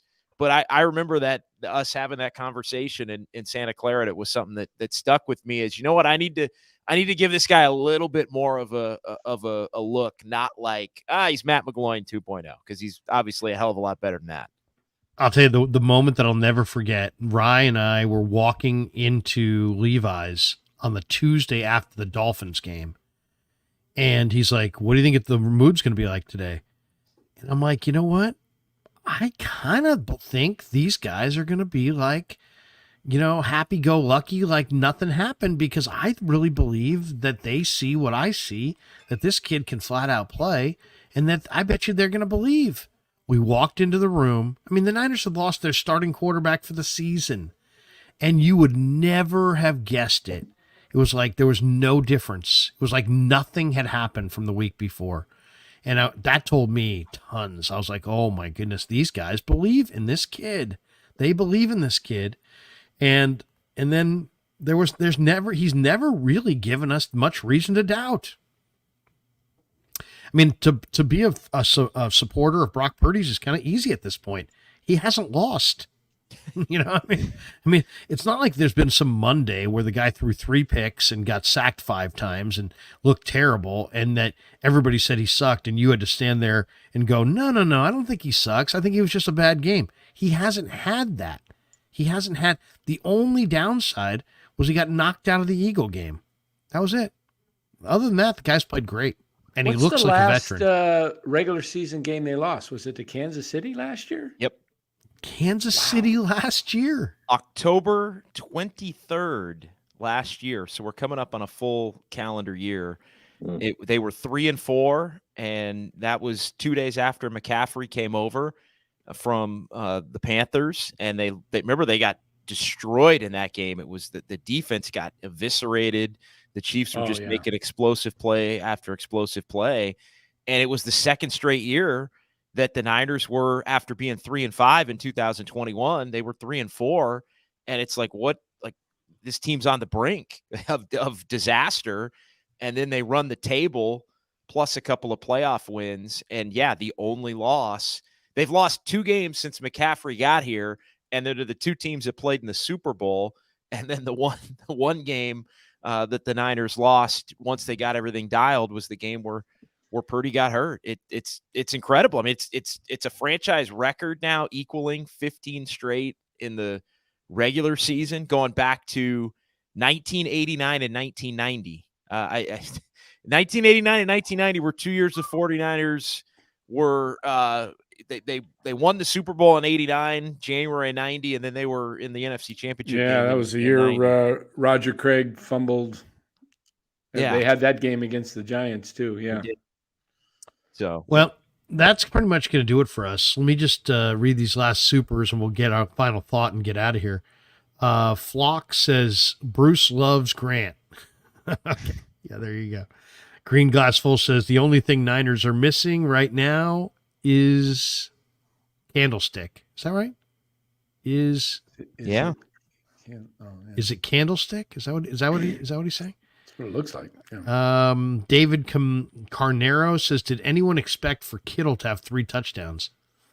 Well, we did. Low Neal and I in the pregame on 95.7 The Game did say expect Kittle to go crazy in this game, because if you looked at the numbers, Kittle the Cowboys were really bad against the tight end. That's the one spot they just have not, and they really struggle in the middle of the field. I thought it was interesting, too, in the postgame, Kyle was asked by Matt Barrows about the flea flicker, and he's like, we practiced it 1 time in practice. They practiced that play 1 time all week and carried it out. So that was incredible to see. He did say they practice it every week, though. Like a bunch of the players came up and said, that play's been in for about 1.5 years, and we never run it in the game. I guess the only time they ran it in a game was in the NFC Championship game. But they did it in the second. It was when McCaffrey was playing quarterback. So McCaffrey was the quarterback on the play. And Kittle said in the press conference that he was basically quadruple covered because there was no threat. Because everything was out of whack because McCaffrey was the playing quarterback. But he said that's the only time they run it. And it's in their calls every week as something they might run, but ironic is it the Lions ran the same exact play today. Yeah, I know. And Kyle talked about that. When the Niners hit it, I said, I just saw the Lions run this play to Laporta. Oh, yeah. Kittle said, that got me some points today because I had Goff and Laporta. Yeah. Kittle said he was watching the game this morning and texted the tight end coach and said, hey, they just ran our play. How'd they know our play? Obviously it's a play, but he's like, well, we're going to run it better. The tight end coach said to Kittle, according to Kittle. It was smoother. And it was Laporta stumbled a little bit. Yeah. And it was for more yards. I think Kittle said it was 8 or 9 yards more. Yeah. Maya Ridley says, here's $4.99. And then she comes back with $1.99. Kevin's hair looks great. Let's go Niners. Look at that. Thank you. Kevin's getting thank you. Lorenzo Pinto says legendary Gary Radnich would have said freaking genius. Larry Krueger. Brock looked fantastic against a very good defense. Warner was the MVP to me. Gary would be touting me. There's no question about it. That's why I loved him. All right, guys, final thoughts on this one. Incredible night for the Niners. And let me thank all of our sponsors, by the way. On the bottom of the screen there, Marin Autoglass, check them out, marinautoglass.com, 415-883-3030. You shatter a windshield, you need someone to pop out the old one, glaze in a new one, sweep away the glass. marinautoglass.com, the great Saeed, the owner, 415-883-3030, big proud sponsors of the Krueg Show. New York style Italian sausage, the best Italian sausage there is. New York style Italian sausage. We're also brought to you by Mojo Fantasy and Underdog Fantasy. And we are, of course, the title sponsor of the Krueg Show is Pig and a Pickle, the best barbecue in all of Northern California. Check them out in Emeryville, Corte Madera. They're open 7 days a week from 11 a.m. till 8 p.m. or until they run out. Get the brisket chili. Go side of Damon and Mary. Tell them that Larry Krueger sent you. Pig and a Pickle, the best barbecue you're going to find. Final thoughts. Let's go around the room. Baller, final thoughts on this one with over 1,000 people still in the room, almost approaching 2 hours into our live stream. It's 11:10 the West Coast, 2:10 East Coast, but the YouTube audience is still out there in abundance. So give us your final take on the game. Hey, we are watching greatness. I don't need to give you the coaching cliches, right? One game at a time. We're off to Cincinnati. This 49er team, something special is brewing. If they keep playing like this, we're coming home with a Lombardi. Okay, so enjoy the ride because we're watching dominance and greatness. Fellas, it's been a blast. Hey, tomorrow, to the chat, tomorrow I got the live show on my channel with my what boys time? From straight out of the Bay, right after Monday Night Football, 8:15. We're live with me and 3 of my buddies. Hey, join us there. The channel's right here on the name, Bay Area Baller 18. Hey, fellas, had a blast. Can't wait to talk to y'all next week. Sounds good. Bay Area Baller 18. Make sure everybody goes over to Bay Area Baller 18. Give him a follow. I appreciate you, Danny. Let's give your channel some love as well. It's NorCal Sports Network. Yeah, it's not spelled like that's my Twitter up there, but it's all spelled your Twitter, out. But it's just type in NorCal Sports Network and you look for the California flag with the bear on it. That's Danny's channel, and it's been up and operating for less than a year, but he's doing great with it. Danny, your final thoughts on the game tonight? Yeah, just a clinic. It was a clinic, and they played unbelievable. Again, it's a week-to-week thing. My biggest thing is as far as – and it's the one thing you can't kind of plan on is injuries. I just hope they stay healthy because key guys, if they stay healthy, I really don't think anybody can stop them. I think the only thing that can stop the Niners is injuries. That's it. I mean, they're too loaded at every position. They have depth. They have the right focus, coaching. Everything is there. Like Baller said, it's very special. If they stay healthy, I wouldn't fear anybody. Philly, Buffalo, because I think head to head, if they got their guys, they're not going to be beat. Danny, when are you going live again? Probably tomorrow night. We're doing some baseball playoff stuff. We're going after the games. So we've been doing a little breakdown of that, then covering some Niner stuff as well after. It's, it's not like the Giants where you can go on and on. So we banned the Giants last night. Anybody who said the word Giants was out of the show. We just didn't want to hear them. So I didn't want to hear it.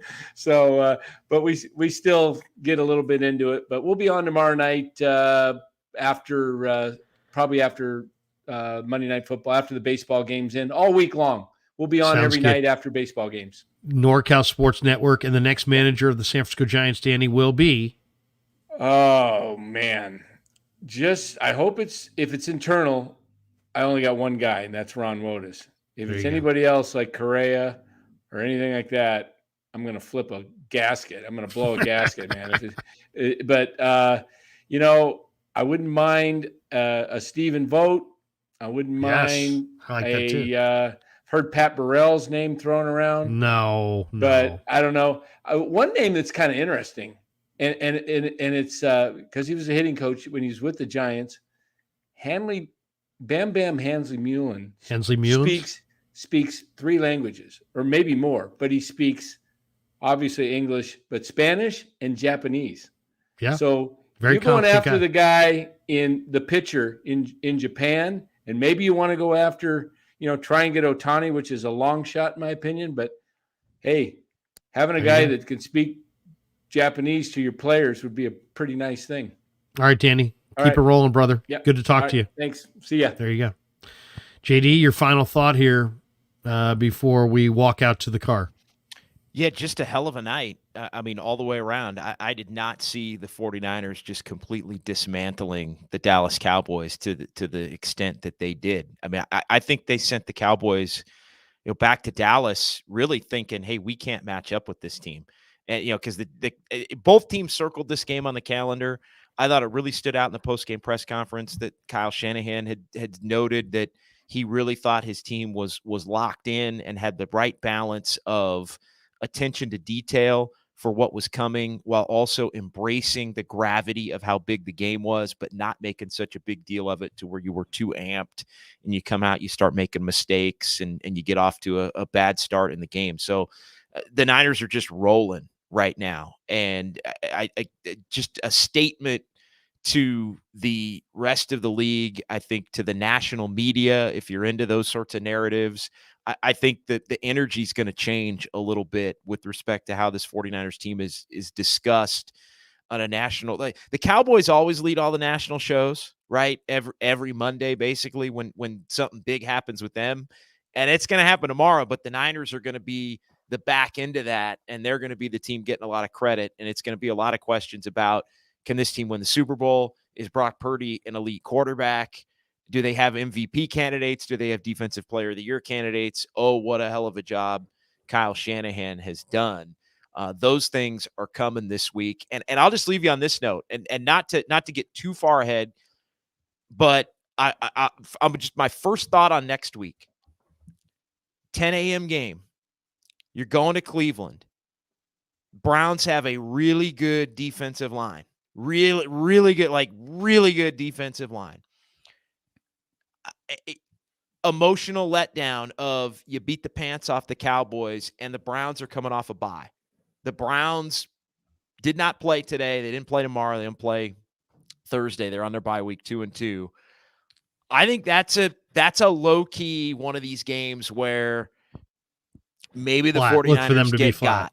Maybe they get got, or maybe they get down 10-0, 13-0, and they got to battle back and win it late by a field goal, or the game goes to overtime or something like that. So that's great game tonight. That was kind of my initial thought on Cleveland for next week.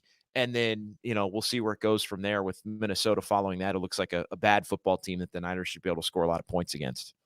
Good stuff, brother. When are we going to see it? When are we going to hear you on 95.7 The Game next? Yeah, back on 95.7 The Game tomorrow with Steiny and Guru. I'll be on with those guys at some point. Time to be determined. And, yeah, the Warrior season is coming up, so you're going to be hearing a lot more of me on that as well. And just looking forward, just I love this time of year, as you know, Larry, where the Warriors start getting mixed into it. And I love covering football. I know I'm a Warrior guy, and people know me as a Warrior guy first and foremost, and that's great. I love covering the 49ers. I love covering the NFL, and they're doing something special right now. Like, this team is on to, for this 2023 season, something special. As Monte Ellis once said, you're a Warriors, and you're always going to be a Warriors. Exactly. We'll talk to you soon, brother. All right, I'm riding my moped back in honor of Monte. We'll see you in a few minutes. JD. JD's here, still with me here at Levi's. Kev, we got one more super. Jabus says, here's $2. Larry, give us a Scott McLuhan praising Purdy. I don't think he wants Scott McLuhan. I think he wants Trent Baalke.